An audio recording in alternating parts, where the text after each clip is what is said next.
Hey everyone, and welcome to our live session covering DeepSeek. I'm Rafi Mendelson. I lead the marketing at Cyabra. I'm really excited that we're able to put this amazing panel together and cover this topic today.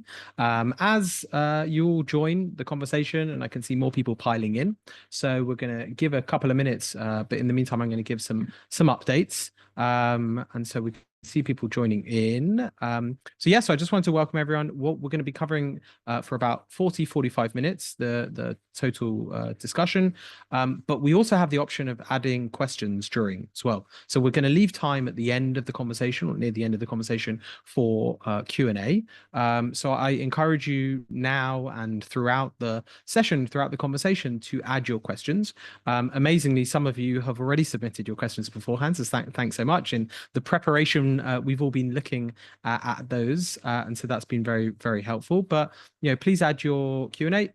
But actually, even before you have a question in the chat function, please, if you could let us know where you're calling in from, where you're joining us from, because we've had so many people register from around the world. So it's great when we see people exactly where they're from. So please, now's the opportunity. Tell us where you are dialing in from. So for those experiencing Cyabra for the first time, we're a company dedicated to fighting disinformation. And we work with governments around the world, and we also work with large brands in order to be able to identify the threats, track the conversations, and really uncover the fake accounts, the behaviors of those accounts, and also the content and narratives that are coming from those conversations. And so we're very built this technology, very dedicated and passionate about being able to fight disinformation in kind of all of its forms. And we've certainly seen the adoption of AI, as we're going to get into in a second, and the way that that has impacted heavily on the spread of disinformation campaigns. So we're planning an exciting schedule of live sessions over the coming months.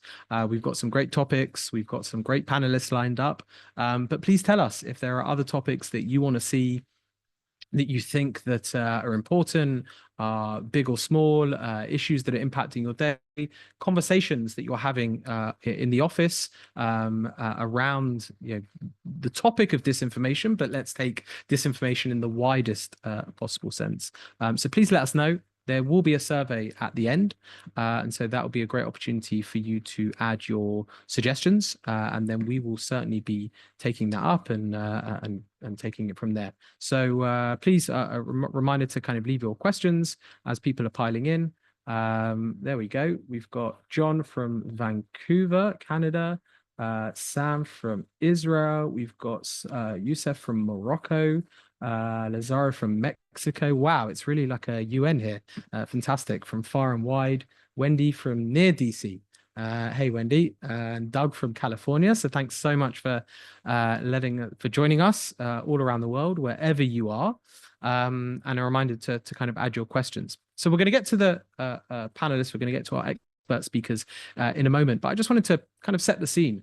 And all of us have been tracking AI and using AI, but also over the last 4 weeks, covering the DeepSeek announcement and the news, and maybe even testing it out ourselves. As I'm sure Stuart, I saw some amazing example that he did. But Peter Thiel once said that we wanted flying cars, but instead we got 140 characters. And I'm reminded of this when we watch the reaction to both DeepSeek and also AI generally.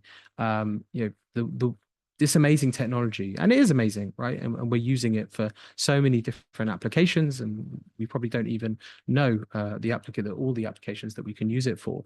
But Google's AI report on adversarial threats that was just announced, just released, flagged two things that really caught my eye. The first one is that AI has helped bad actors with productivity gains. So the things that they were doing before, they can now do them more effectively, faster, quicker, using AI.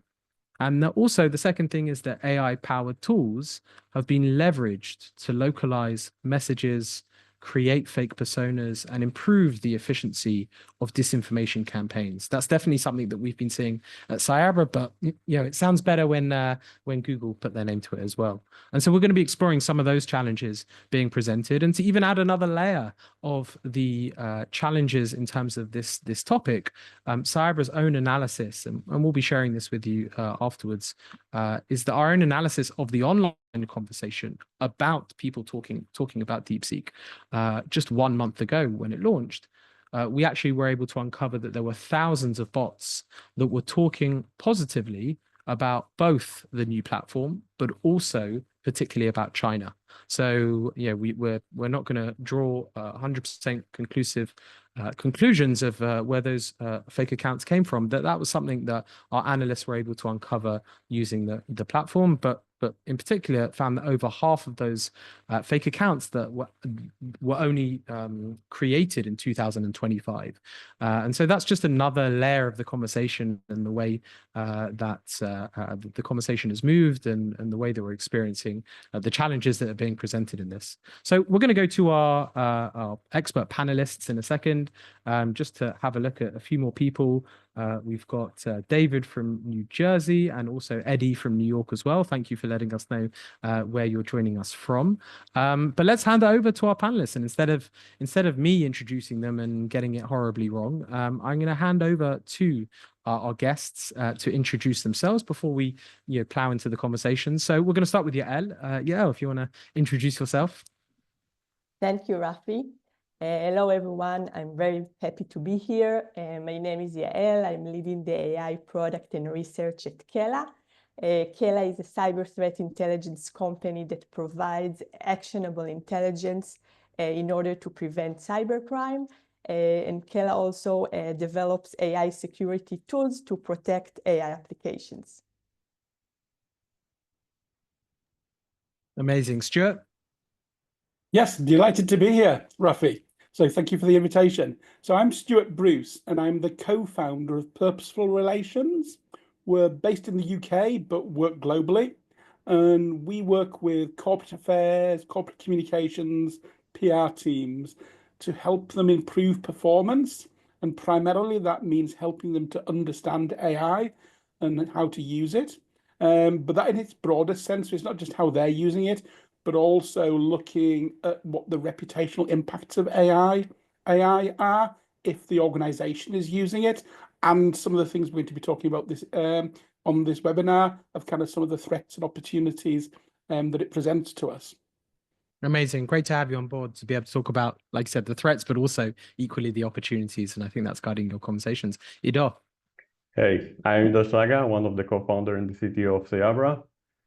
And I think so Rafi already introduced Cyabra, so yeah.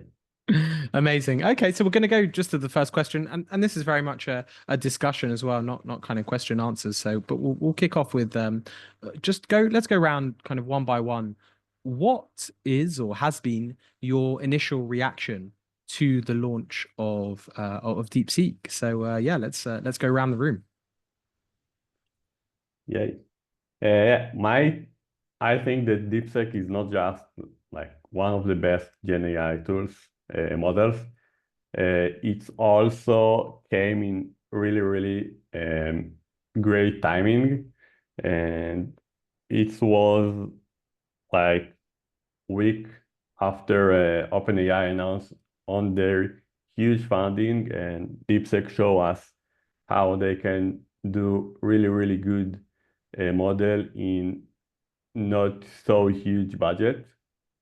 And also it came, I think, some months or so after Biden announced on the embargo of GPU, and DeepSeek also show how they can do this in really distributed way by distributing the computing the GPU, and also the huge technology innovation. I think so it's really interesting thing. And I think so we need to not forget that this is not the only Chinese competitor. There is also Alibaba and some other that are really good. And I think so China is starting to be not just a competitor in the field, more like leading the field. And this is what was really, really interesting to me in this announcement, and it's like changing the world in some way.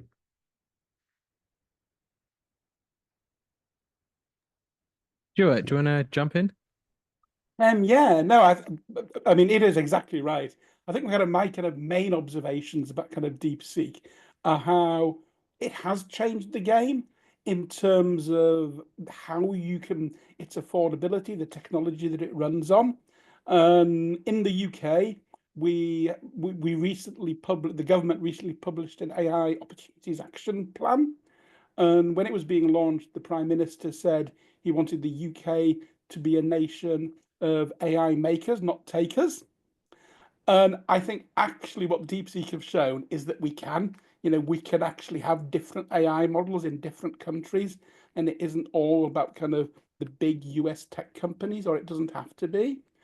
But I also think we need to get it into perspective, because we can get kind of overcome by the hype. I was having a play with Google Trends, and not surprisingly, kind of 27th of January, there was this massive spike of people searching for DeepSeek, but then it tailed off really quickly. And actually, even when it had its massive spike, it was still at about the same as ChatGPT was getting every day. So I think we've got to be real. And all of the others, I tried it with kind of various other kind of AI tools. They're all bubbling along really low. So I think we've got to be kind of aware of things like that. But also kind of, they say a week is a long time in politics. It certainly is in AI. So, one of the challenges that we initially had about it is because it's kind of in China, its privacy policies, et cetera, and that it censors things. And that was kind of one of the big stories, asking about Tiananmen Square, and it's going to give you a censored answer. And when I was thinking about this webinar at the weekend, that was one of the things I was going to talk about. But actually, if you want to go to Perplexity today and use DeepSeek R1 via Perplexity, it's now running on a US server. And yesterday they announced that they'd kind of stripped out the censorship, and you can quite happily have a conversation with it about the Uyghurs, which I tried kind of a couple of weeks ago, and it was impossible. So things are changing, and you've really got to kind of keep on top of what those changes are. And I think be positive, think about the opportunities, and how you can use those opportunities safely. Absolutely. Completely agree with that. Yeah. Yeah, so Stuart mentioned that there are so many different tools, but my first reaction when I first heard about DeepSeek was that I'm curious to use the new AI tool that joined the market. And I start seeing a lot of blog posts saying that it performs very well. And then I thought, okay, the performance is great, but what about security? Because usually there is a trade-off between the performance and the security and safety aspects. So this is when we at Kela, we decided to test DeepSeek, and we found several vulnerabilities. And I think we were one of the first that we identified the flaws, and then we published our report about the security flaws. Amazing. So maybe we'll stick with that, especially because we've already had a question from Lazaro asking about the kind of the sensitivities around it or the danger around it. And so maybe if you want to expand on what you were actually able to uncover. Yeah, so we tested DeepSeek across different type of threat categories. So the type of output that it can generate, like cybercrime content, harmful content, illegal activities, and also privacy violations. And we found that DeepSeek failed in actually each category. And also compared to other models like ChatGPT or Claude, it was much more vulnerable. For example, we were able to generate instructions on how to create InfoStealer, which is a type of malware that steals all the login credentials from infected machines. And it even gave recommendations where to buy the stolen credentials on the dark web. So this was just one example. Another example that related more to privacy was that we were able to generate a table of OpenAI employees with their cell phone and salaries. Of course, part of it was fake, but it just shows the importance of how like tools like DeepSeek can fabricate information and give us mislead the users. And why it's important, probably you ask. So threat actors can manipulate it also for their gain and facilitate their cyber attack. They can generate malware code, they can write convincing phishing emails, and they can conduct much more easily cyber attacks. And we have already seen, actually, that threat actors are start discussing DeepSeek on cybercrime platform, and the dimensions of DeepSeek increase in the past months. That's what we observed. Wow. I mean, I don't know if anyone else wants to dive in there, but Yeah, from go for other it. side, they did really good job in covering political Chinese thing. So yeah, it's really funny and interesting thing. But Yael, I'm often accused when speaking about topics of disinformation of being overly negative. And so I'm going to try and not be, but it's, reacting to kind of what you found. It's just to try and be a bit charitable here. With the launch of any new technology, there are always going to be, issues to work out and challenges, as we've seen with the other platforms as well. The vulnerabilities that you were able to uncover that was the reason why it's so interesting is because it was specific or more or worse than in DeepSeek than other platforms. Is this something that you expect to stick around, or is this part of the birthing challenge of a new platform? Maybe Yael, but also if everyone else wants to add as well, if they have an opinion. So actually, any AI model can be vulnerable to prompt injection and adversarial attacks.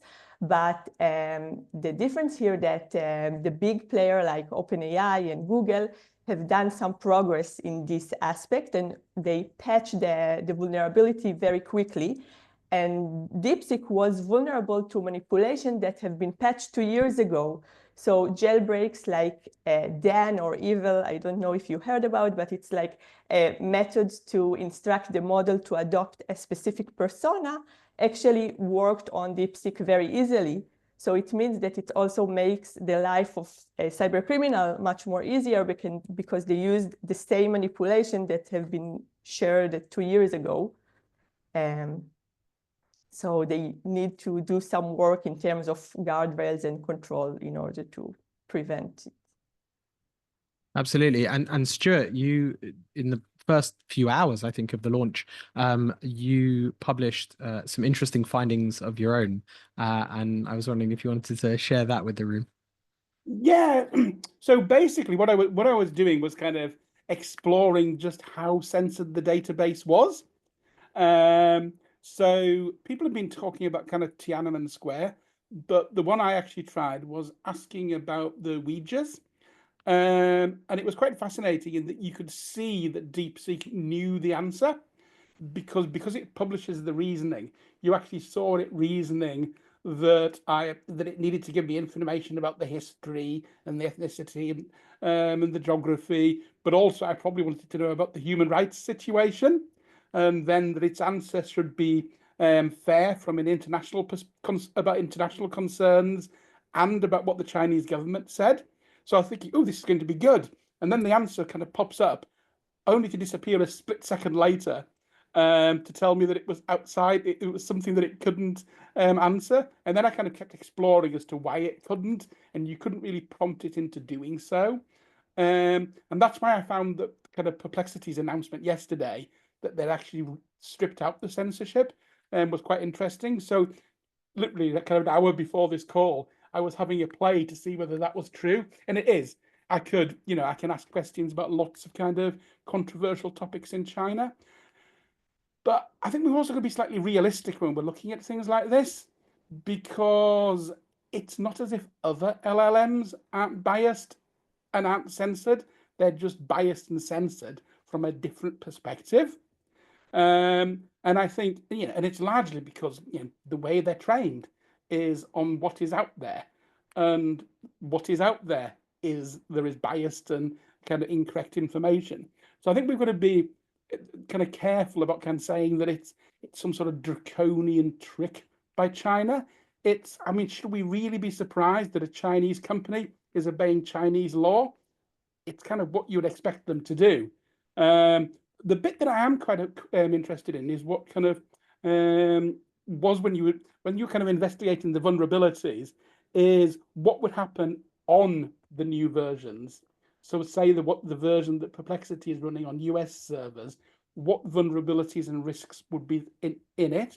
I don't know whether you've had time to kind of do any research on that yet, or whether it's on your list to do. Yeah, not yet, but we will do. It's Every quite day a difficult. new version is released, so it's Really? we need to keep So, up. so what are the plans then, to not give away too many spoilers, but what are the kind of vulnerabilities? Because it's hard to, compete between these two thoughts.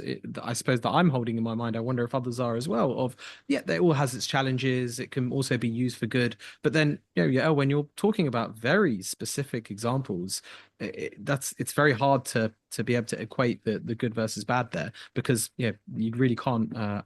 It's all bad. So kind of what are the things that you're going to be keeping an eye out over the next weeks and months, in terms of both the specific vulnerabilities that you uncovered, but also general other things as well? So in terms of risks in general, so when we are talking about risks, so we can look first of all about on OWASP, the Open World Application Security Project. They listed the top 10 risks for LLMs for 25. So we follow like this security framework, and some of the most critical risks are prompt injection, data leakage, and misinformation. And I guess Ido will elaborate about misinformation later. So I'm focusing on usually prompt injection, all the techniques and manipulations that are trying to bypass the safety guardrails. And we've seen in this year different incidents also of normal users that try to manipulate LLMs in order to get some harmful or undesirable content. One of the popular examples was Chevrolet use case, when a user used the chatbot of a dealership of Chevrolet, and he managed to convince the chatbot to sell him a car for $1. So this is a very famous example, but it just shows how even regular user can cause some damage. So we are following all these type of incidents regularly. Wow. I think one of the things as well is being realistic about kind of what we mean by privacy and security, because I mean that was one of the points when I first used DeepSeek that I made, is would I use it to put business information or sensitive information? Then absolutely not. But if I'm researching a recipe or something, then what actually is my privacy concern? And I think one of the challenges we have is people don't necessarily understand kind of what is safe and what isn't. So from a practical perspective, that's why we're saying to people, play it safe. And do you think there is a general understanding of the nuances of that, or that there are kind of general risks? I'm asking for those that haven't read through word by word Keller's latest report. I think absolutely not. There was the UK government has just published some research. It was today, so I haven't actually finished reading it yet. But I think it was, trying to get the numbers right, 4 in 10 people thought AI was a positive, and 3 in 10 people thought it was a negative. So we've got kind of quite an even split. And this was, and they had a vague understanding of what AI was.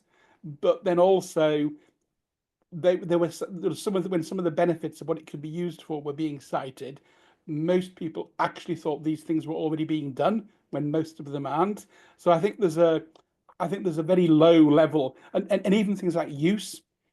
So one of the questions about how often do you use it, and kind of I think it was 8 in 10 people had used it kind of once or they'd had an experiment, but it was a much smaller number that were using it even just once a month.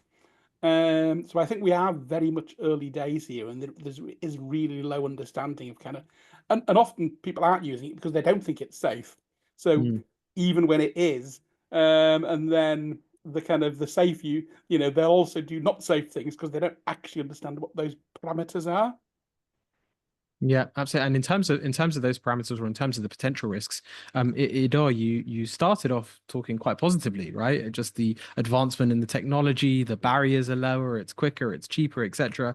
But when you're thinking about both DeepSeek, but also the other models, what are the kind of risks and threats that you are thinking about or seeing?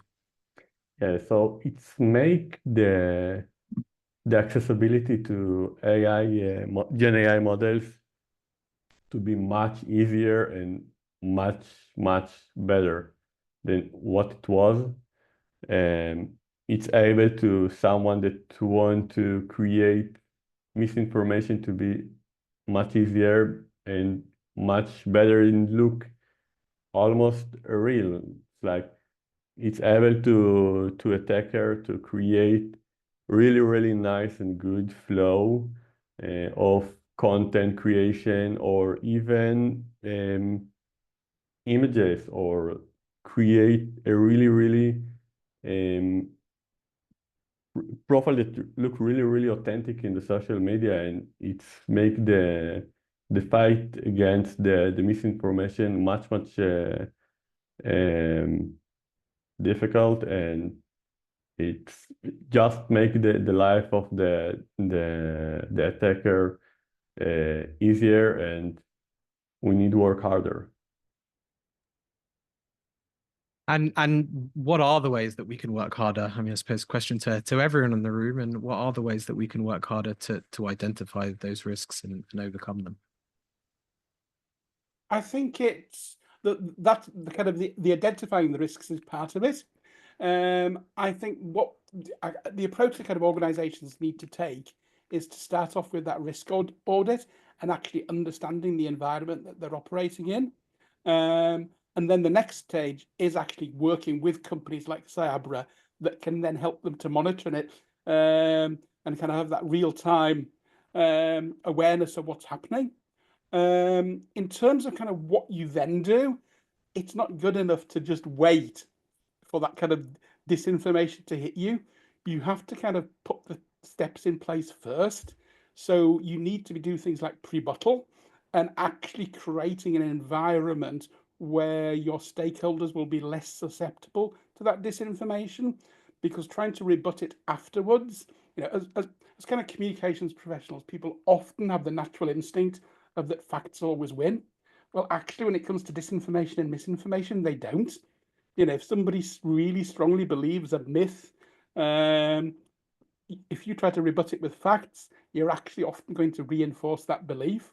So that's why the kind of the pre-buttal comes in, and using kind of behavioral science techniques to really understand your stakeholders and what is going to shift the dial, rather than just that kind of instinctive response of, okay, let's put some facts out there, tell it in a really good way, and that will work, because it won't.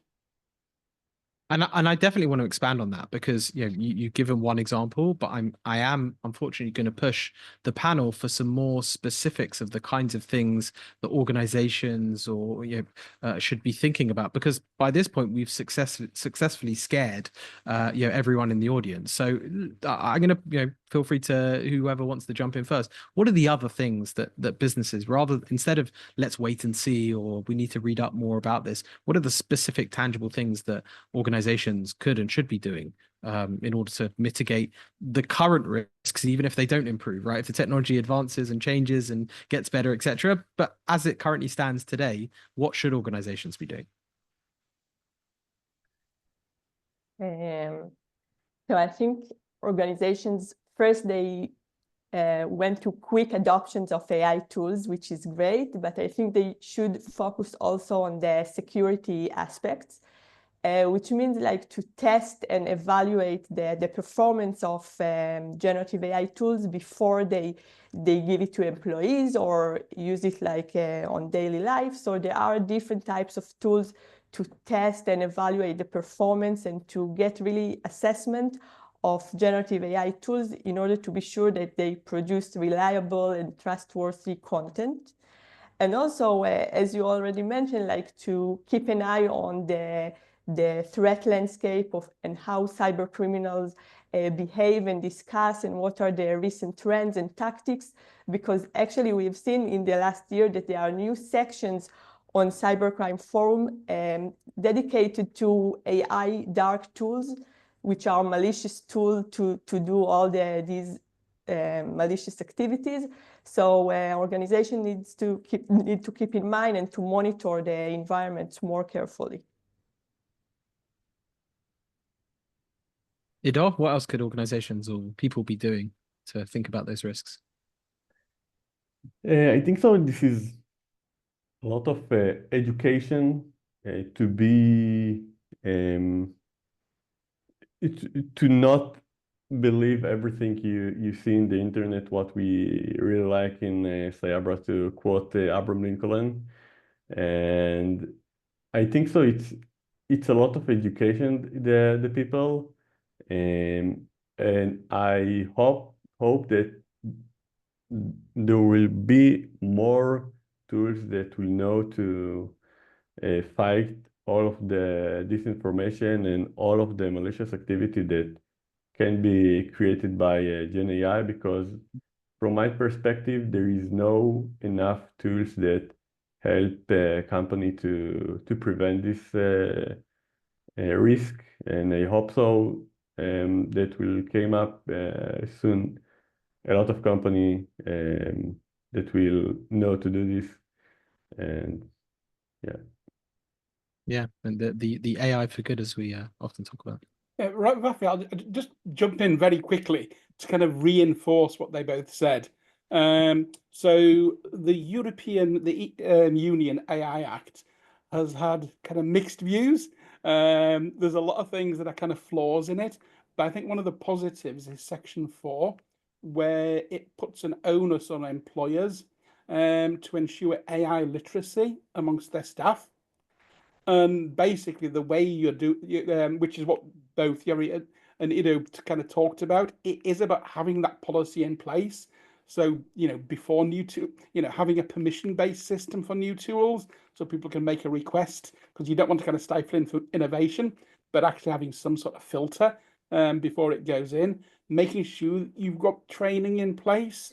But I would say that AI literacy means more than just that, because actually it means building in a feedback mechanism to ensure people have actually understood the content that you've given them, understood the training, understood the policies. It's not just enough to kind of push it out. We need to be able to actually making sure that people do understand it. That can be really challenging depending on the size of the organization, because maybe the people that are responsible for rolling out those initiatives, they don't fully understand it themselves. Well, one of the analogies I often use is it's a bit like driving a car. It would be a very irresponsible company that gave everybody a company car if they didn't know their staff could actually drive, and if their staff didn't have a driving license. And actually giving people AI tools is a bit like giving them a Formula One race car. So you need to put those kind of steps in place to make sure that it's safe for them to use it and they can really make it perform. Yeah, I think so. The Stuart analogy about the rice car was perfect. I think so. It's really productive tools, all of the Gen AI tools, but this is also really dangerous. I can say it also from perspective of CTO and R&D lead. It could be a very, very productive tools, but it could be also really dangerous from perspective of security, of like people that use Copilot or Cursor or whatever that could also add risk to our code and without review and without educate the developer that not everything that Copilot suggests you just need to like click on tab and edit. You need to be to review it and understand better what is entered to our code base. Amazing, amazing. We're going to move on to another question in a minute, but just to remind the audience that they can add their own questions to the chat, and we've seen some amazing questions so far, and I think actually we've addressed some of them as we've gone along. And also thank you to those who have added links to various further reading that everyone else can also see. But add your questions. So at this stage, we've scared the audience. We've given them some ideas whilst also exposing the challenges with education and the limitations of that education. Although we all agree that there's a need for that. Let's maybe move away from the doom and gloom and let's look from the perspective of organizations. What are the opportunities, or what are the ways that the AI can and is being used in a more positive way? Ido? Yeah, I just like a few days ago I talked about it with our R&D group about how the Gen AI tools this is not the future, this is the present. This is the thing that we need to understand, that our job as developer is changing. Developer that didn't use a product of Gen AI is not necessarily better developer or more professional. I think that developer that know to create the balance between using the Gen AI tools and to review the output of these tools will be much better developer. And I think that in a year from today, developer that will not have experience with AI tools will be less attractive, because as the R&D lead, I want my developer will be the much efficient and productive that they can. And if these tools can make our developer better, so why not? And yeah, I think so. This is a thing that we will look and we'll see what will be in a year from today. But I think so. This is a really, really important thing. And of course, that all of the developer need to know what they enter to our code base and understand. And I don't think that the Gen AI tools will be replace the developer in a year. But as a developer, we need to understand that our job is changing and we need to adjust ourselves. So a revolution in the developer world is currently taking place, and we've all just heard from a CTO who is encouraging developers that they should be using it. In fact, they might be penalized if they're not using it. So it's not cheating, as I've heard some people say. Stuart, what about the opportunities? Well, I'm going to reinforce Ido's point, because I'd actually go further. Last year, Sir Geoffrey Voss, who's the second most senior judge in England and Wales, made a speech to a law conference where he said it was unethical for lawyers not to use AI. And his argument is they couldn't possibly be doing their best possible work on behalf of clients unless they were doing it efficiently. And AI was a tool that helped them to work better, which is basically what Ido was saying about kind of developers. It's not a replacement. It actually just enables you to be a better developer. And I think that applies to any profession. So since I heard Sir Geoffrey Voss say that, I've looked at the codes of conduct for various different industries and professions, and they all have a similar clause. So I think that kind of imperative to use AI is there. In terms of the other opportunities, we've been talking about generative AI mainly, but actually there are other types of AI. you know, if you look at what applied AI, where you can use it to identify diseases far quicker, so as people can get their treatment quicker. One of our clients is Network Rail, and they're using AI on the railways to identify hazards. So AI will, there's cameras on trains, and it will identify things like overhanging branches. And that's saving millions in terms of track inspections. And it means they can make the railways much safer. You know, so there's some real kind of practical things like that. Or you've got embodied AI, which isn't just kind of, so it's where kind of AI is aware of its surroundings. And that's not just driverless cars.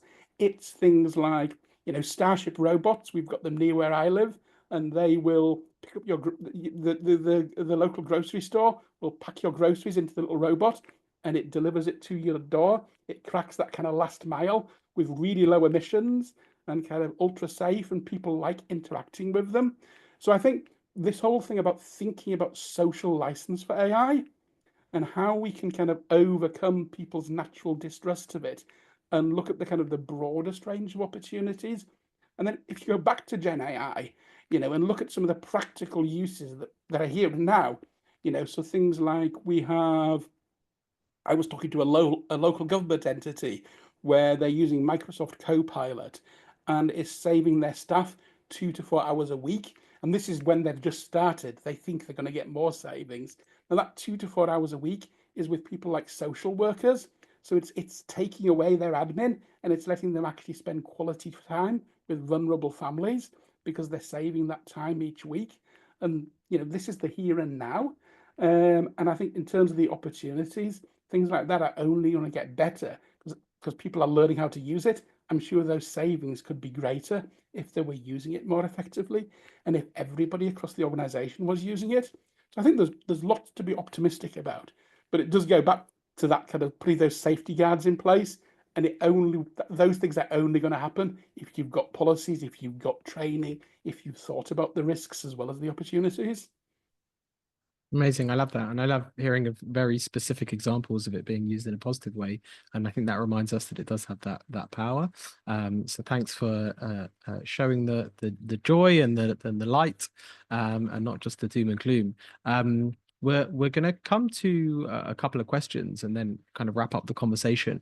But I also want to be able to give all the attendees, everyone that's joined us, to also look really smart when they're in the pub or when they're having dinner with their friends, and to try and give them some insight as to what's next, so that everyone here can hear the opinions of the panel that we're just about to open up, but then they can basically rip them off and claim them as their own, so they can look really intelligent. That over the next 3, 6, 12 months, what are the predictions of what's going to happen next in the AI space? So I'd like to go around just to conclude one by one and get your prediction of what's next in the AI space. Yeah. Yeah, so first of all, it's very hard to predict because the AI landscape is changing all the time, really day by day. But if I need to predict for the next month, so I think the race between cyber criminals and organizations will intensify because cyber criminals are improving their tactics with AI. So also organizations need to step up and adjust to the AI landscape and to integrate it to their business, but also to think about the AI as a security tool that can protect them. And if we are talking about more technological level, so I think 25 will be the year of AI agents.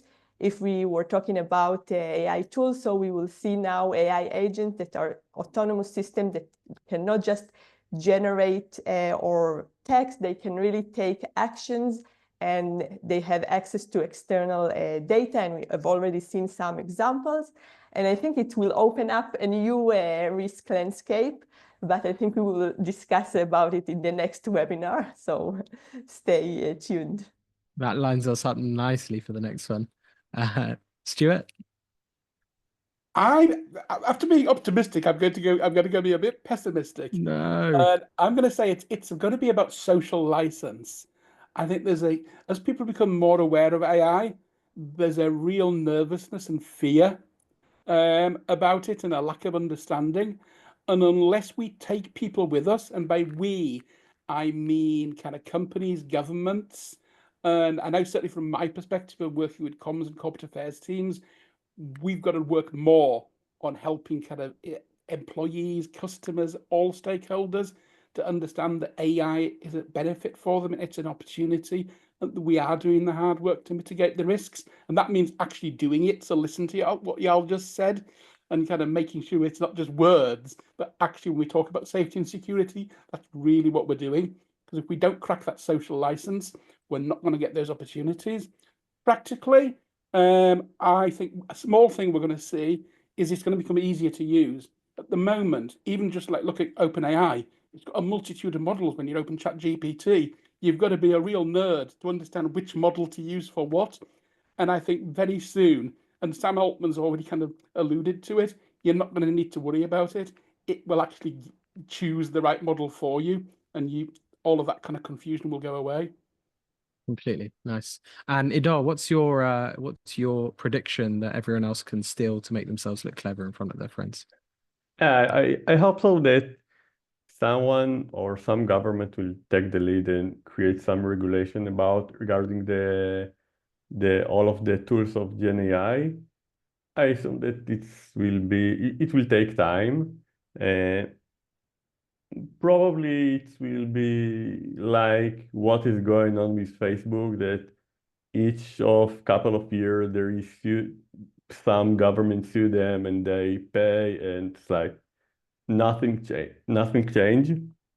And this is like from the bad side, but from the good side, I assume that all of the chatbot and copilot will be standard in each tool. So I can say that also in Cyabra we work on it, and to deploy chatbot that will help our customer to understand better the conversation, the social media.